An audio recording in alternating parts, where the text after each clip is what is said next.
In Marrowdale, a town cradled by hills and forests, I discovered an antique shop that piqued my curiosity. Among its treasures, a peculiar doll caught my eye.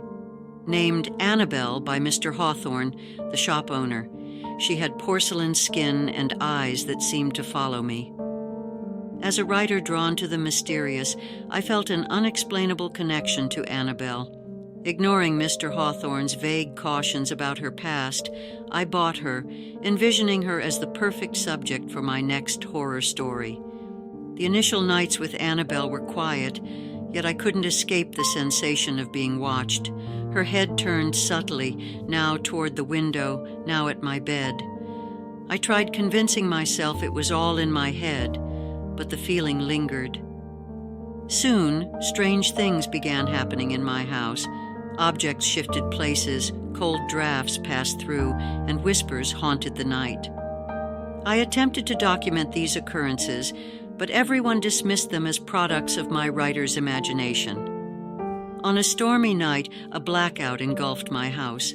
Lighting candles, I noticed Annabelle's head turning towards me, her eyes eerily glowing. My heart pounded. It was clear she was more than just a doll. Terrified, I resolved to take Annabelle back to Mr. Hawthorne, only to find the shop abandoned and him nowhere to be found.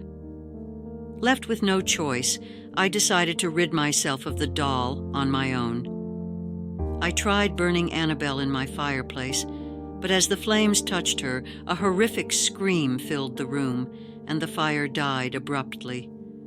There she was, charred but undamaged, among the ashes.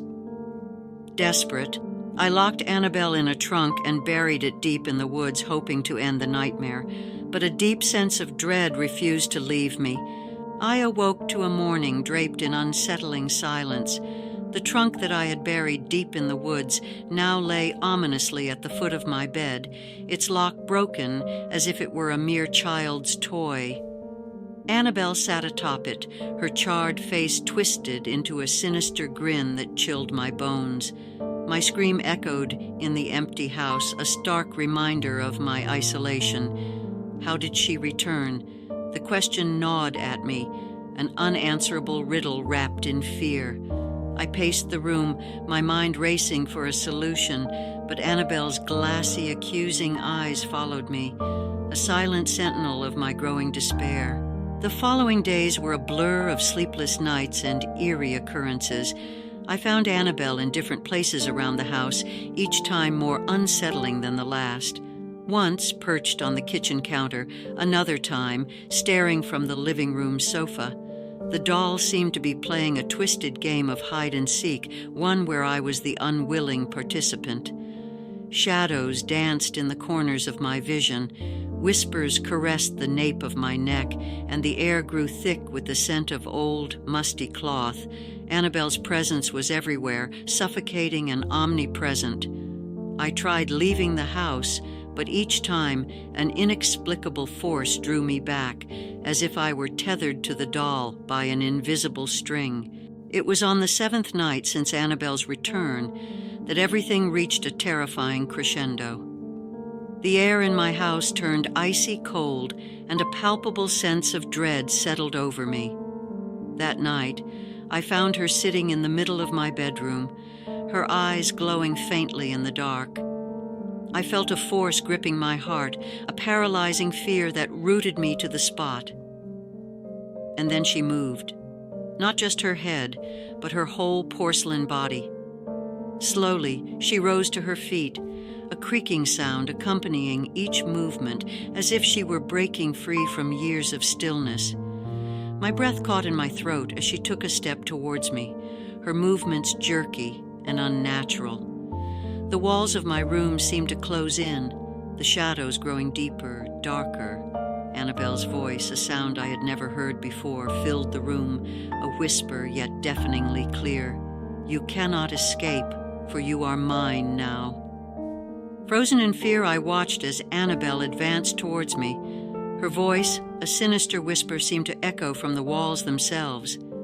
"I've been trapped in stillness, watching, waiting," she hissed. Her eyes, once glassy and lifeless, now burned with a malevolent intelligence. Shadows in the room twisted and writhed as if alive, coiling around my feet like dark tendrils. I tried to scream, but no sound escaped my lips. Annabelle's presence was overpowering, suffocating. The air grew dense, heavy with a terror I couldn't comprehend. She was no longer just a doll. She was a vessel for something far more ancient and sinister. Gathering every ounce of courage I had left, I lunged towards Annabelle, intending to destroy her. But as my hands grasped her porcelain body, a searing pain shot through me. Visions flashed before my eyes of Annabelle's creation, of the dark rituals that imbued her with a malevolent spirit, of the countless souls she had tormented over the centuries. I saw Mr. Hawthorne, his face twisted in agony, a victim to her curse. With a final effort, I hurled Annabelle against the wall. The impact shattered her into 1,000 pieces, but the moment she broke, a deafening shriek filled the room, and a blinding light engulfed everything. I awoke to a room bathed in sunlight, the remnants of the previous night's horror scattered around me. Annabelle's broken pieces lay inert, her once menacing presence reduced to mere porcelain shards. The shadows had retreated, the whispers were gone, and a serene silence filled my house. It felt like a nightmare had ended, a dark chapter of my life closed forever. Exhausted yet relieved, I gathered the pieces of Annabelle and buried them in separate places, ensuring she would never be whole again. Months passed, and life returned to normal, or as normal as it could be after such an ordeal. I sold my house in Marrowdale, seeking to put as much distance between myself and those memories. Yet sometimes, in the quiet moments of the night, I catch a faint whisper, a slight movement in the corner of my eye, and I wonder if it's truly over. Did I break the curse? Or did I merely free something else, something that was waiting within Annabelle all along? The thought lingers, a chilling reminder that some horrors once unleashed never fully disappear.